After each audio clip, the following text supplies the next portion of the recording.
केजरीवाल ने अपने तमाम खुलासों का पार्ट 2 देश के सामने रखा है। गंभीर संगीन आरोप, अपने तमाम आरोपों पर वो उसी तरह से आज भी कायम है जैसा पिछली बार थे। और इसके साथ ही हरियाणा सरकार को इस बार लपेटे में लेते हुए साफ शब्दों में कहा है कि डीएलएफ की एजेंट की तरह काम कर रही थी हरियाणा सरकार। जो बड़े खुलासे उन्होंने किए हैं, डीएलएफ और हरियाणा सरकार में साठगांठ की बात सामने रखी है और ये सवाल खड़ा किया है कि आखिर बार बार डीएलएफ को फायदा क्यों पहुंचाती रही हरियाणा सरकार, जिसमें तमाम ऐसे मामलों का जिक्र किया है। डीएलएफ को हरियाणा में 350 एकड़ जमीन गलत तरीके से दी गई थी, जिसमें हुडा की 75 एकड़ जमीन, हुडा यानी जो वहां पर डेवलपमेंट अथॉरिटी है उसकी 75 एकड़ की जमीन थी, और इसके साथ ही HSIDC यानी इंडस्ट्रियल डेवलपमेंट कॉर्पोरेशन की 275 एकड़ जमीन थी, कुल 350 एकड़ जमीन। इसके साथ ही 2004 में 912 करोड़ एकड़ जमीन डीएलएफ को दी गई थी। किसानों के विरोध के बावजूद जमीन दी गई। 2006 में अस्पताल के लिए प्रस्तावित 30 एकड़ जमीन डीएलएफ को दे दी गई थी। अस्पताल के लिए जो 30 एकड़ जमीन थी वो SEZ के लिए दे दी गई। SEZ पर डीएलएफ ने एक कंपनी बनाई, SEZ होल्डिंग लिमिटेड, और इस कंपनी में 50% शेयर रॉबर्ट वाड्रा को दे दिए। डीएलएफ की जमीन में वाड्रा बड़े शेयर होल्डर बन गए, 50% शेयर उन्हें दे दी गई और एक ही साल के अंदर उन्होंने उन शेयर को बेच भी दिया। SEZ में रॉबर्ट वाड्रा की बड़ी भागीदारी हो गई, उन्होंने 50% शेयर ले लिए। हमने वाड्रा की 5 कंपनियों के नाम दिए हैं। 50 करोड़ से 300 करोड़ के मालिक कैसे बन गए? 50 लाख रुपए से 300 करोड़ के मालिक आखिर कैसे बन गए रॉबर्ट वाड्रा? यही है वो गंभीर सवाल जो अपने तमाम खुलासों में उठाते रहे हैं अरविंद केजरीवाल, और एक बार फिर से नए सिरे से उन्होंने बोला है हमला। इस बार सीधे आरोप हरियाणा सरकार पर है। आरोप ये कि कैसे बार बार फायदा पहुंचाया गया है। कभी हॉस्पिटल के लिए जो जमीन थी वो दे दी गई, कभी जो जंगल के लिए जमीन थी वो दे दी गई।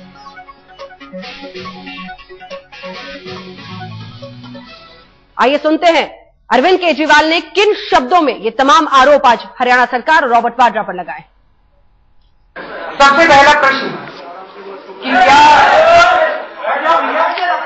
कि क्या हरियाणा सरकार और डीएलएफ के बीच में किसी तरह का नेक्सस है, किसी तरह की साठ-साठ है, किसी तरह का रिश्ता है? ये साबित होता है इस बात से, ये हम नहीं कह रहे कि दोनों के बीच में रिश्ता। ये पंजाब और हरियाणा हाईकोर्ट ने बोला है कि डीएलएफ के और हरियाणा सरकार के बीच में एक मैलाफाइड नेक्सस है। गुड़गांव में 30 एकड़ जमीन थी, उसके ऊपर अस्पताल बनना था। ये उस अस्पताल के बनने की नोटिफिकेशन है कि ये अस्पताल बनना था। ये अभी कॉपी आई है 5 मिनट पहले। ये सबूत इतने आ रहे हैं हम लोगों के पास, चारों तरफ से हर मिनट 10 मिनट हमारे पास सबूत आ रहे हैं। ये भी 5 मिनट पहले कॉपी आई है कि 30 एकड़ जमीन पे अस्पताल बनना था। हरियाणा सरकार ने अस्पताल बनाने की बजाय डीएलएफ को 7 मार्च 2007 को 9 मार्च 2007 को परमिशन दे दी कि आप अस्पताल की बजाय इसे SEZ बना लीजिए।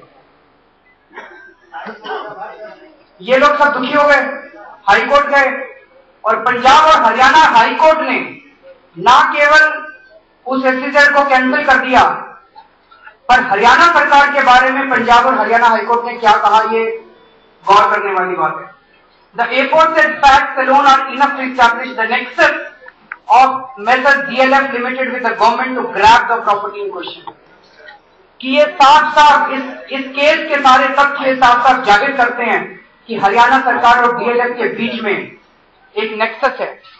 पंजाब और हरियाणा हाईकोर्ट के ये शब्द जो है ये साफ जाहिर करते हैं कि हरियाणा सरकार और डीएलएफ के बीच में कितना गहरा रिश्ता है और गलत किस्म का रिश्ता है। ये जो SEZ बनने वाला था 9 मार्च 2007 को SEZ बनाने के लिए हरियाणा सरकार ने permission the.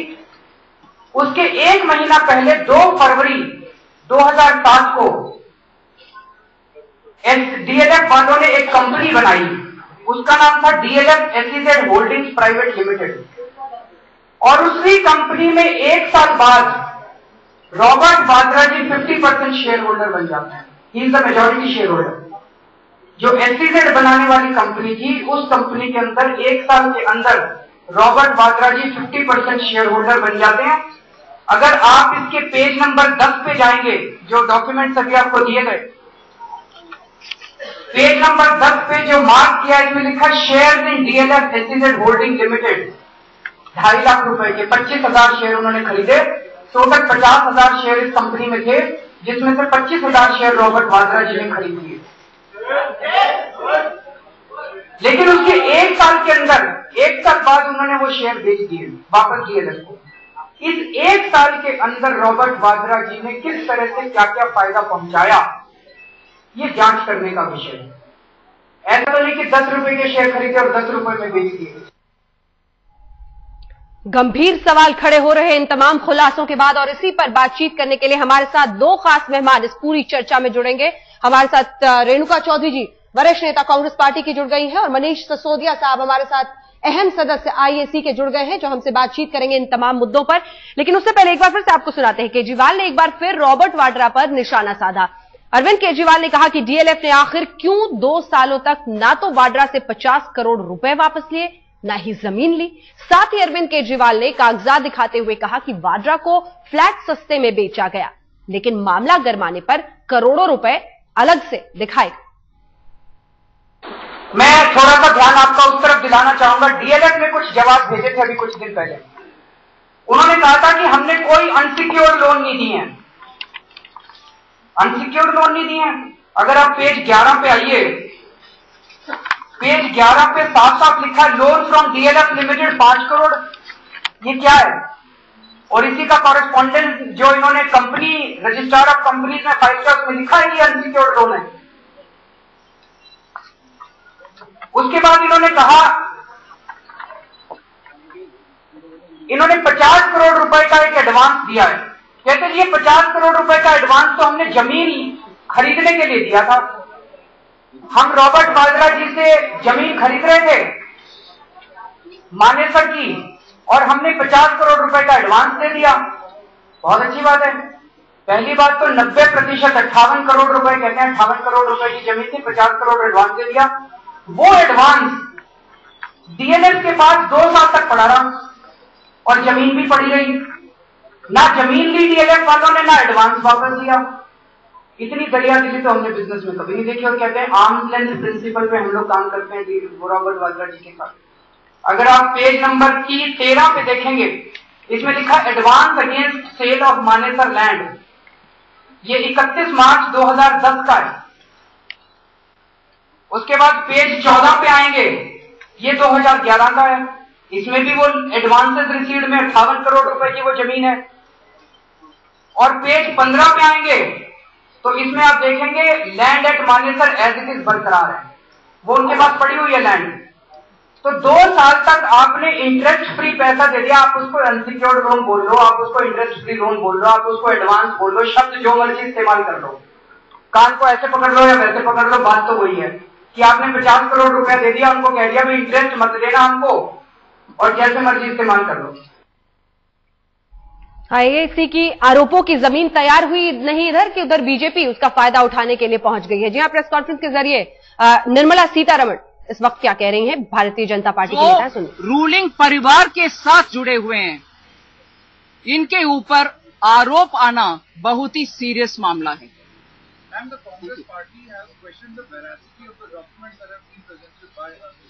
This is a typical functioning style of the Congress. They first deny everything which happens, even if there is a serious allegation. Then they delay any process of investigation. Then they also say you produce the investigation evidences, you produce all the witnesses, and then you sit and wait till such a time we come back to you. These are methods through which Congress tries to defame people who are raising uncomfortable questions. I remember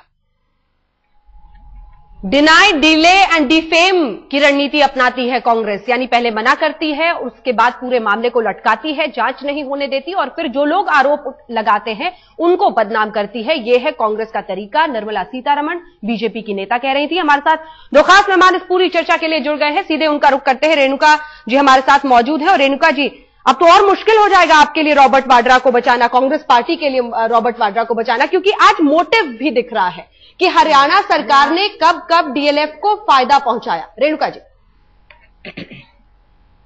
देखिए, सबसे पहले हमें Robert Vadra को बचाने की प्रयास है ही नहीं। अगर इल्जाम ठीक है, जब हम सोचे कि बचाने की, जब सीधा सीधा सामने बात आ गई, जो कंपनी 2 लोगों पे इल्जाम लगी गई है और उन्होंने कहा है कि भाई हमारा कुछ लेना देना नहीं है और सबूत समेत नहीं पेश करने से भाजपा क्या बात करे जा रही है। निर्मला सीतारमण जी, क्या हम जो भी इल्जाम लगा दें, हम बोले कि हाँ ये सब सच है और हम मातम करें कैमरा के सामने? ये क्या तरीका होती है? नहीं, कैमरे के सामने मातम ना करें, लेकिन जो गंभीर आरोप है जिसमें कह रही हूँ जी, ये जो केजरीवाल बोले जा रहा है बिना सबूत समेत, और आप लोग इसमें पूरा चर्चा करवा रहे हैं। मैं तो हैरान हूं, ये कोई तरीका होता है देश चलाने का? मैं कह सकती हूँ, ये देखिए मेरे पास कागज है, इसमें मेरे पास है कि अरविंद केजरीवाल के स्पॉन्सर कितने करोड़ रुपए उनको दिए हैं और किस वजह से वो ऐसा नाटकबाजी कर रहा है और इसके पीछे क्या षड्यंत्र है, मेरे पास है। अब इसका नेशनल चर्चा करिए ना। नहीं, लेकिन अगर ये मुद्दा इतना अहम नहीं है तो इस देश के लॉ मिनिस्टर से लेकर फाइनेंस मिनिस्टर तक, क्योंकि रेणुका चौधरी कह रही है। चलिए ठीक है मनीष, तो अरविंद केजरीवाल क्या कह रहा है? मैं कह रही हूं कि अरविंद केजरीवाल, ये सबूत है, ये है मेरे पास कागज, ये इसके असलियत में चंद दिनों 4-5 हफ्तों के बाद मैं सबूत समेत आपके सामने पेश करूंगी। ये पूरा स्पॉन्सर्ड प्रोपेगेंडा कर रहा है, इसके पीछे इसका फंडिंग कौन है, इसका क्या है, इनका असली रूप क्या है, ये सब है। मनीष, तो मनीष जी हमारे साथ चर्चा ठीक है। करें। एक छोटी सी प्रतिक्रिया मनीष सिसोदिया का लेते हैं, फिर ब्रेक पर जाना। मनीष जी जी, देखिए, आज हमने प्रेस कॉन्फ्रेंस में कागज भी दिखाए हैं और ये सारे कागज हैं। इसमें 5 बड़े सबूत हैं कि जिस समय डीएलएफ रॉबर्ट वाड्रा साहब पर मेहरबान हो रही थी, उस समय हरियाणा सरकार डीएलएफ पर मेहरबान हो रही थी और किस तरह हो रही थी, उसके 5 बड़े सबूत हमने दिए हैं यहाँ पर। और ये सबूत हमने नहीं बोले, हमारी भाषा में नहीं है। जिस सरकार को आप अन्ना हजारे जी को हटा के आप क्यों इससे जुड़े हैं? आप सबूत लाइए ना, डराते किसको हैं? आपकी क्या मजबूरी थी कि आप ये टीम बनाए हैं? आप कुछ भी कराइए, हम डरने वाले नहीं हैं चीनों से। आप सबूत लाइए, झूठ मत बोलिए। कितने कागज है मेरे पास? मैं आपको चुनौती देता हूँ, लेकर आइए कौन सा सबूत है। मैं आपको चुनौती दे रहा हूँ कि ये सबूत को झूठा सिद्ध करके दिखाइए। आप, ये लिखा हुआ है आपकी सरकार के मुख्यमंत्री है, हरियाणा सरकार के मुख्यमंत्री है। टीवी कैमरा के सामने दिखाइए। मैं आपके जैसे न्यूज में दिखाना चाह रही हूँ। मैं देश के जो कानून है उनके द्वारा मैं आपके पास पहुंच जाऊंगी, बेफिक्र रहिए। अच्छा, आप मैं भी यही कह रही हूँ, हमें जेल में भिजवाइए। आप बेफिक्र रहिए ना भाई साहब, सोडिया जी आप क्यों इतना कूद रहे हो कि वहीं रॉबर्ट वाड्रा भी मिलेंगे हमको?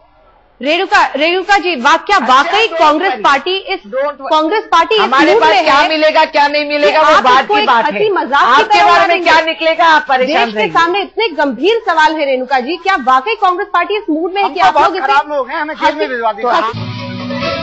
मैंगो पीपल मांगे जवाब। हम ये इसलिए कह रहे हैं क्योंकि रॉबर्ट वाड्रा ने बीते दिन अपने फेसबुक अकाउंट पर यह लिखा था कि मैंगो पीपल है हम, एक बनाना रिपब्लिक में। आम आदमी कम से कम आज जवाब तो खोज रहा है, जवाब तो देना पड़ेगा। और इसीलिए रेणुका जी आपसे मेरा ये सवाल, आप कुछ पेपर्स तो जरूर हाथ में दिखा रही हैं, लेकिन चलिए ठीक है, मान लेते हैं आपके पास भी आरोप है, इनकी भी जांच कराइए, अपनी भी जांच कराइए।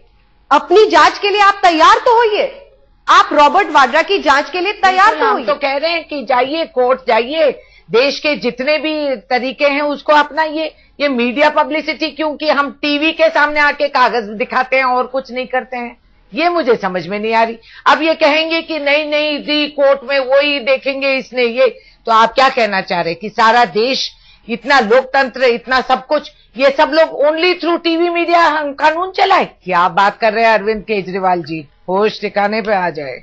मनीष जी जवाब दीजिए, कोर्ट जाने से क्यों कतराते हैं आप लोग? कोर्ट भी जाएंगे जाने के लिए, लेकिन अगर हम जनता के बीच जा रहे हैं इनका सच लेके, ये तो सुनने के लिए तो कोई आदि है नहीं, बस कहेंगे और फिर दोबारा कहेंगे। थोड़ा सा नेताओं को अब सुनने की आदत डालनी पड़ेगी, अच्छा। क्योंकि पब्लिक बोलने लगी है। जी, अब थोड़ा सा सुनने की आदत डालिए मैडम। बोलने लगे तो आपके बारे में बोल रहे थे। हाँ, आप तो बोलिए तो सही। आप प्रॉब्लम ये है कि आप बोलते भी नहीं। हम तो कह रहे हैं मैं तिहाड़ जेल भिजवा दो, वहां से भी आपके खिलाफ आंदोलन चलाएंगे। आप भिजवाइए तो सही। नहीं नहीं, हम वहाँ पर तिहाड़ में आराम से क्यों बिठाए? जरा मेहनत करिए, मजदूरी करिए, घूमिए घूमिए, और तो और 4 दिन जरा घूमिए, ऐसे करिए। अब ये जितना आप करेंगे उतना अच्छा है। कागज निकालाए हैं आपकी पार्टी के जिन्हें आप बहुत बचाने की कोशिश कर रहे हैं। आपने ना तो वो कागज देखे हैं, उससे पहले आप आपके होने वाली पार्टी के पूरा जन्मपत्री यही है, डोंट वरी। ये एक मजाक बन रहा है क्या इतने गंभीर मुद्दे का, रेणुका जी? नहीं, इसमें आपको मजाक लगती है जब हम कागज दिखाते हैं? क्या लिखा है? कागज दिखाते हैं बिना सबूत समेत, और 4 दिन पहले आप छापने को तैयार है। ये क्या तरीका होती है भाई? पंजाब हरियाणा हाई कोर्ट से लेकर तमाम सबूतों की बात आज की गई है रेणुका जी। अगर आपने इस प्रेस कॉन्फ्रेंस में सुना हो तो आपने इसको ऑथेंटिकेट किए हैं क्या? नहीं, ये आरोप के हिसाब पर है। आपको जांच कराना होगा, कर सकते हैं। आपकी सरकार में ये सवाल आप ही से तो पूछेंगे। मुद्दा को अलग रखिए, तरीके को मैं पूछ रही हूँ आपसे। मैं आपसे पूछ रही हूँ जब मैं कागज दिखाती हूँ, आप कह रहे हैं आपको मजाक लग रहा है, अच्छा न लगता हो। जब वे कागज लेकर आते हैं कौन ये दिखा रहे हैं और हमें कह रहे हैं कि आपने ये किया, फैंटास्टिक। जो फैंटास्टिक फिगर आती है दिमाग में वो बोल देते हैं, जो मर्जी इल्जाम लगा देते हैं और कहते हैं कि सबूत हमें 4 दिन में मिलने वाली है। तरीका गलत हो। और फिर कहते हैं बोल रहे हैं ये सारे सबूत हैं, हमने तो सबूत प्रेस के सामने जारी कर दिए। नहीं जाएंगे, हम पुलिस स्टेशन नहीं जाएंगे, हम वहां नहीं जाएंगे, हम यहाँ नहीं जाएंगे। अब हम यही जवाब दीजिए अगर आपके पास जवाब है तो। तरीका गलत हो सकता है, मुद्दा को तो महत्वपूर्ण समझिए। क्या जांच से क्यों कतरा रही है? अरे पहले मुद्दा का बुनियाद आप निकालिए ना। आप क्या बात कर रहे हैं? आप कह रहे हैं 4 दिन पहले बाद हम सबूत समेत ले आएंगे। 4 दिन क्यों नहीं रुके? इनकी जबान नहीं रुकती है क्या? क्या पंजाब हरियाणा हाई कोर्ट का ये कहना महत्वपूर्ण नहीं है कि हरियाणा सरकार और डीएलएफ में? रेणुका जी, क्या आप दावा कर रही हैं कि 350 एकड़ जमीन हरियाणा के किसानों से छीन के नहीं दी गई थी डीएलएफ को? क्या आप ये दावा कर रही हैं? अच्छा, ये आपको नहीं, मैं ये कोई दावा नहीं, मैं आपके जैसे नहीं हूँ। मैं सबूत समेत ही आऊंगी आपके सामने, डोंट वरी। तो ये सबूत है, इन पे तो जवाब देना पड़ेगा ना आपको, देश को। आपकी पार्टी की सरकार है हरियाणा में, उसने 350 एकड़ 5 सबूत उसके बारे में ही दिए कि किस तरह से आपकी पार्टी के हुड्डा सरकार ने डीएलएफ पर मेहरबानी की है। आपके जो सवाल क्या साथ मिलके, किसके साथ मिलके? पंजाब और हरियाणा हाई कोर्ट ने अपने ऑर्डर में लिखा है, स्पीकिंग ऑर्डर है, उसमें लिखा है कि इससे बड़ा सबूत सरकार का और डीएलएफ की मिली भगत का नहीं हो सकता। इसको कैसे नकारेंगे आप? हरियाणा सरकार ने 1 साल, वाड्रा ने 1 साल के लिए 50% की साझेदारी ली थी। हरियाणा सरकार ने उस SEZ के लिए सारे नियम कायदे कानून बदल डाले। 350 एकड़ जमीन वाड्रा के लिए, वाड्रा के साथियों के लिए, डीएलएफ के लिए किसानों से छीन के दे दी। 3 कंपनियां बिडिंग के लिए आई, 2 कंपनियों को खारिज कर दिया गया। बिडिंग में फेल नहीं हुई वो, उनको कहा गया आपको गोल्फ कोर्स बनाना नहीं आता, इसलिए आपको हम शामिल नहीं कर सकते। 3 रेस करने वाले थे, 2 को कहा तुम लोग बैठ जाओ, 1 को दौड़ा दिया, बोला 1 जीत गया। आप नहीं, आप सुन लीजिए, अभी सबूत सुन लीजिए। आप सबूत सुनने की बात है ना, आप सबूत सुनिए जरा। बिडिंग का प्रोसेस में आप कितने बार इन्वॉल्व थे? मैं बिडिंग किस तरह होती है आप क्या कह रहे हैं? लेकिन जो आपको हरियाणा पता है क्या कौन दूसरा कागज में साफ लिखा हुआ है, इस कागज में हमको मालूम है ये लिखा हुआ है, यहाँ भी तो लिखा हुआ है, यहाँ भी तो कागज पे लिखा हुआ है। मैं भी ये तो बताइए ना झूठ। आप कागज से डराती क्यों है? आप कागज से डरिए भी मत और डराइए भी मत। कागज पे क्या लिखा है पहले उसको सुन लीजिए। इसमें लिखा हुआ है भाई साहब डराने का, आप तो पेटेंट लिए हो डराने का।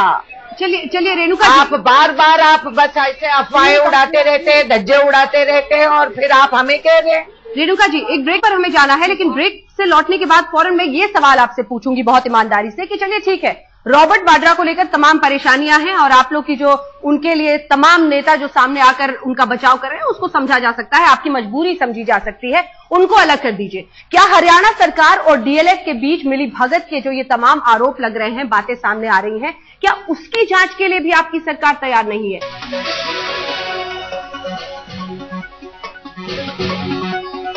मैंगो पीपल मांगे जवाब, ये आप जरूर समझ गए होंगे क्योंकि बीते दिन ये रॉबर्ट वाड्रा ने अपने फेसबुक पर लिखा था, मैंगो पीपल है हम, यानी आम आदमी है एक बनाना रिपब्लिक में।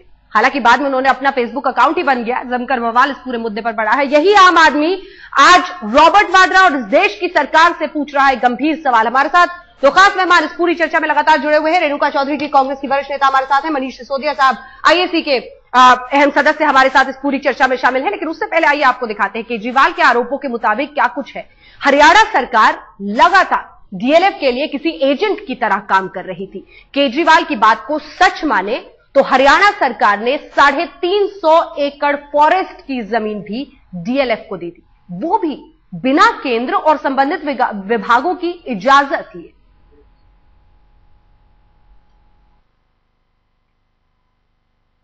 करोड़ रुपए की 350 एकड़ गुड़गांव की जमीन 1700 करोड़ की तो कुछ भी नहीं होती, वो उठा के हरियाणा सरकार ने डीएलएफ को दी।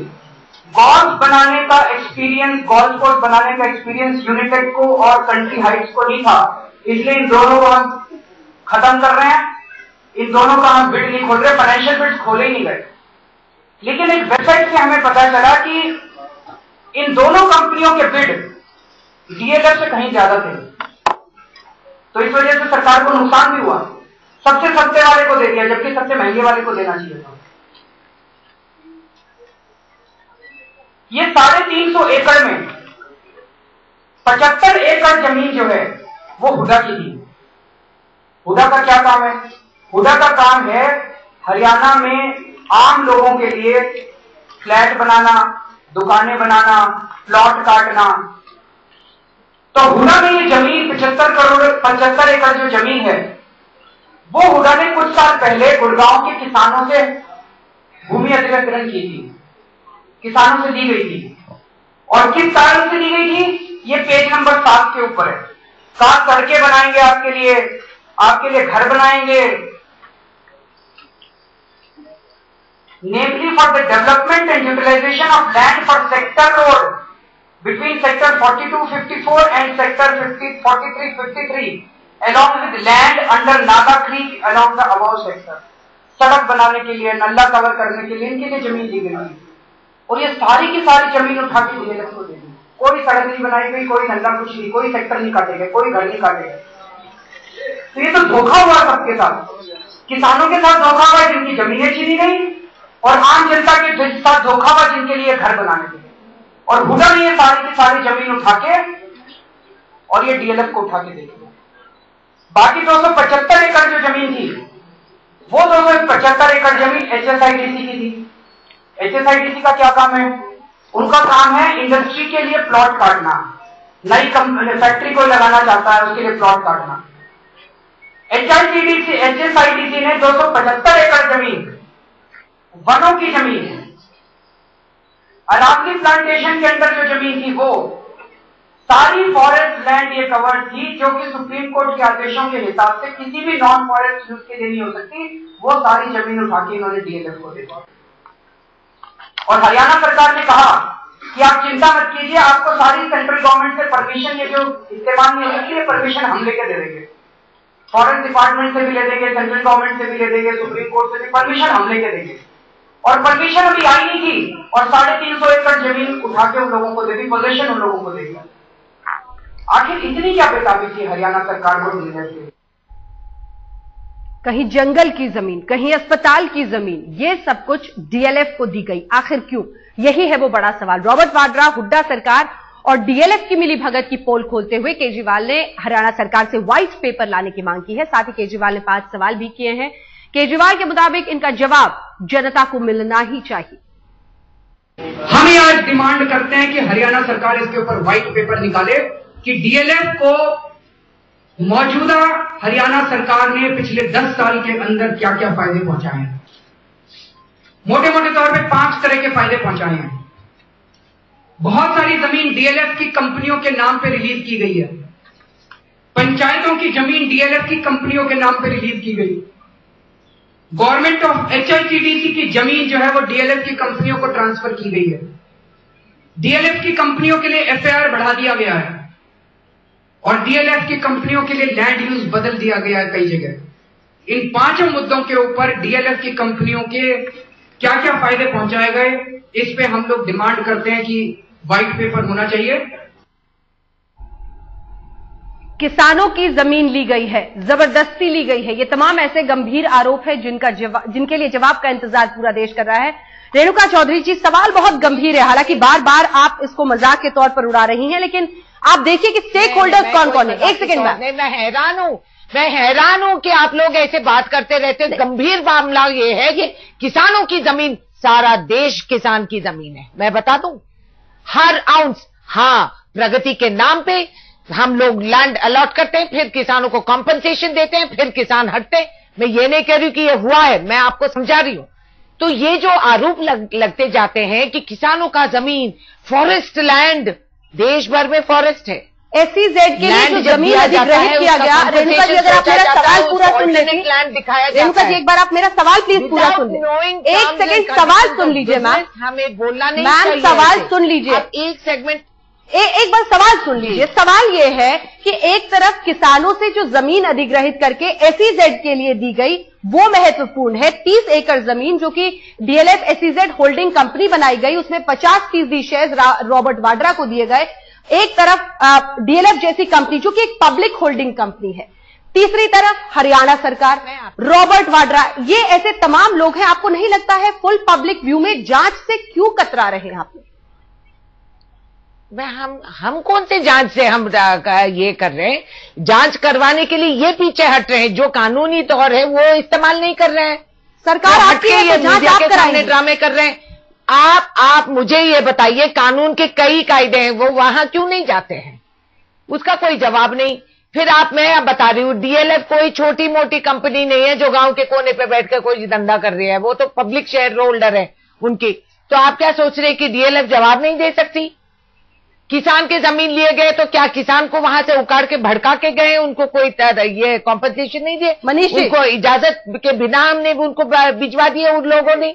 रॉबर्ट वाड्रा है, अगर ये नाम अरविंद केजरीवाल था तो वो ठीक है बिजनेस करने, क्या बात कर रहे हैं? रॉबर्ट वाड्रा उतना ही देशवासी है जितना अरविंद केजरीवाल है, तो वो बिजनेसमैन है। लेकिन ये भी सच है ना रेणुका चौधरी जी कि रॉबर्ट वाड्रा का इस देश के राष्ट्रपति और प्रधानमंत्री के साथ कुछ एयरपोर्ट पर नाम लिखा है, उनकी फ्रिस्किंग नहीं होती है। अगर वो मोटर बाइक रैली निकालते हैं अमेठी में, जिस अधिकारी ने रोका उसका अगले दिन तबादला कर दिया जाता है। ये प्रिविलेज तो सिर्फ रॉबर्ट वाड्रा के पास है ना। इस देश के फाइनेंस मिनिस्टर, इस देश के लॉ मिनिस्टर अगले दिन कूदते हैं उन्हें बचाने के लिए। रेणुका, ये तो बड़ा फैंटास्टिक एलिगेशन आप लगाते जा रहे हैं। आप जो मर्जी इल्जाम लगाते जाएं और हम सुनते रहे, ये तरीका नहीं होती है। आप लोग भी अपने अपने फैक्ट लेके बात करनी चाहिए। मोटरसाइकिल रैली उसने निकाला तो दूसरा दिन ट्रांसफर हो गया, वो अपने आप में अगर ट्रांसफर भी हो गया आप तो इसके ऊपर थोपेंगे इस इल्जाम को। मनीष, एक सवाल आपसे पूछना चाहते हैं कि किसी को ट्रांसफर पोस्टिंग नहीं करना है। एक सवाल मनीष जी आपसे पूछना चाहते हैं। देश में कोई और शामिल नहीं हो सकते। देश के आदमी किसी के आम आदमी के कहने पे ये इतना शोर मचा रहे हैं, जो राजनीति में आते हैं कह रहे हैं कि कोई नहीं है, इतना जबरदस्त रिएक्शन कर रहे हैं। ये एक आम आदमी के कहने पे जांच क्यों नहीं करा सकते? ये कह रहे हैं जांच नहीं कराएंगे। एक आम आदमी के कहने पे इतना जबरदस्त रिएक्शन कर सकते हैं, सारे के सारे मंत्री आ सकते हैं, पूरी की पूरी कांग्रेस आ जाती है। आम आदमी के कहने पे ये जांच क्यों नहीं करा सकते? पहली बात तो मेरी ये है। दूसरी बात यह है कि ये बार बार कह रहे हैं ये जांच क्यों नहीं जा रहे? कहां पे जाएं? हरियाणा पुलिस के पास, जिसके चीफ मिनिस्टर पहले ही कह चुके हैं कि सब कुछ पाक साफ है। इनकम टैक्स डिपार्टमेंट के पास में लोग बोलेंगे आपके जैसे। अब ये आप सुनेंगे भी सही कुछ की नहीं? इस देश की जनता आपसे कुछ कहना चाहती है। आप मंत्री भी हैं, मुझे नहीं पता कि आप भारत सरकार को रिप्रेजेंट कर रहे हैं, कांग्रेस को या रॉबर्ट वाड्रा को। आप किसको रिप्रेजेंट कर रही हैं? यहाँ पे रॉबर्ट वाड्रा को रिप्रेजेंट कर रही है, भारत सरकार को रिप्रेजेंट कर रही है या कांग्रेस पार्टी को रिप्रेजेंट कर रही है? पहले बताइए ये बात, किसको रिप्रेजेंट कर रहे हैं? यहाँ पे रॉबर्ट वाड्रा को रिप्रेजेंट करने आई है? आप किसको? मुझे नहीं रिप्रेजेंट कर रही है, माफ करिएगा। आप अन्ना को रिप्रेजेंट कर रहे हैं। निजी मुद्दों से भटक जाएंगे मनीष। मैं अपने आप को रिप्रेजेंट कर रहा हूँ, बिल्कुल भटक जाएंगे, लेकिन वो लगातार क्यों नहीं है? मनीष जी निजी आरोपों से हम मुद्दे से भटक जाएंगे। मनीष जी, अगर हम निजी आरोपों पर उतरेंगे तो फिर हम मुद्दे से भटक जाएंगे, क्योंकि मुद्दा बहुत बड़ा है इस बार। देश की जनता बोलती रहेंगे तो मैं जब बात करने का मौका नहीं मिलेगा फिर बहस में बैठने का फायदा क्या? मनीष सिसोदिया साहब, सिर्फ पोल खोल या कोर्ट तक भी आप जाएंगे? क्योंकि सरकार का रुख आप देख रहे हैं।